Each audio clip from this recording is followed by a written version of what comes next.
बातमी आहे यवतमाळमधून। यवतमाळच्या राळेगाव आणि पांढरकवडा या परिसरामध्ये अल्पवयीन मुली बेपत्ता झाल्याच्या प्रकरणामध्ये राळेगाव इथं सर्वपक्षीय बंदची हाक देण्यात आली आहे।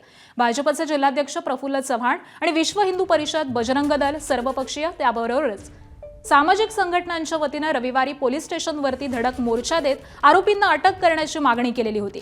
आणि यावेळी खुद्द राज्याचे आदिवासी विकास मंत्री डॉक्टर अशोक उईके यांनी सुद्धा अप्पर पोलीस अधीक्षक यांची भेट घेऊन तात्काळ आरोपींना अटक करण्याची मागणी केली। या प्रकरणाला आज राळेगाव बंदचं आवाहन करण्यात आलेलं आहे।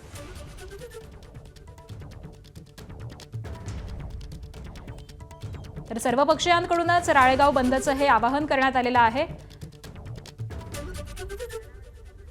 आणि दरम्यान याचा आढावा घेतलाय आमच्या प्रतिनिधींनी, आपण जाणून घेऊयात।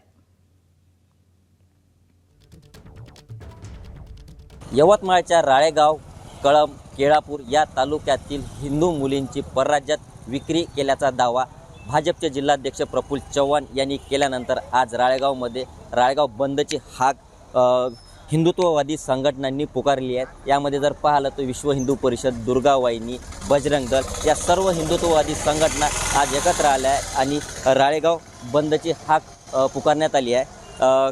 काल जो आहे मोठा जमाव या ठिकाणी पोलीस स्टेशनवरती हिंदुत्ववादी संघटनांचा धडकला होता आणि आरोपीला अटक करण्याचीही मागणी यावेळी करण्यात आली होती। या संपूर्ण प्रकरणामध्ये सखोल चौकशी करण्यात यावी आणि आरोपीचं म्हणजे मुलींचं परराज्यात विक्री करण्यात येतो हा जो दावा आहे या अनुषंगाने तपास करण्यात यावा अशी ही मागणी यावेळी करण्यात आली आहे। आज जर पाहिलं तर राळेगाव बंदची हाक दिल्यानंतर गावामध्ये कडेकोट बंदोबस्तही लावण्यात आलेला आहे। चौकामध्ये आपण क्रांती चौकामध्ये आहोत आणि या ठिकाणी पोलिसांचा बंदोबस्त आपल्याला पाहावयास मिळून येत आहेत। जर या ठिकाणी एक सभेचंही आयोजन करण्यात येणार आहेत आणि त्यामुळे एकंदरीत या प्रकरणामधला जो मुख्य आरोपी आहे याचे कसून चौकशी करण्यात यावी, हे सिंडिकेट आहेत याचा तपास करण्यात यावा अशी मागणीसुद्धा या बंदच्या याच्यातून करण्यात येत आहे। निलेश फाळके, एबीपी माझा, राळेगाव, यवतमाळ।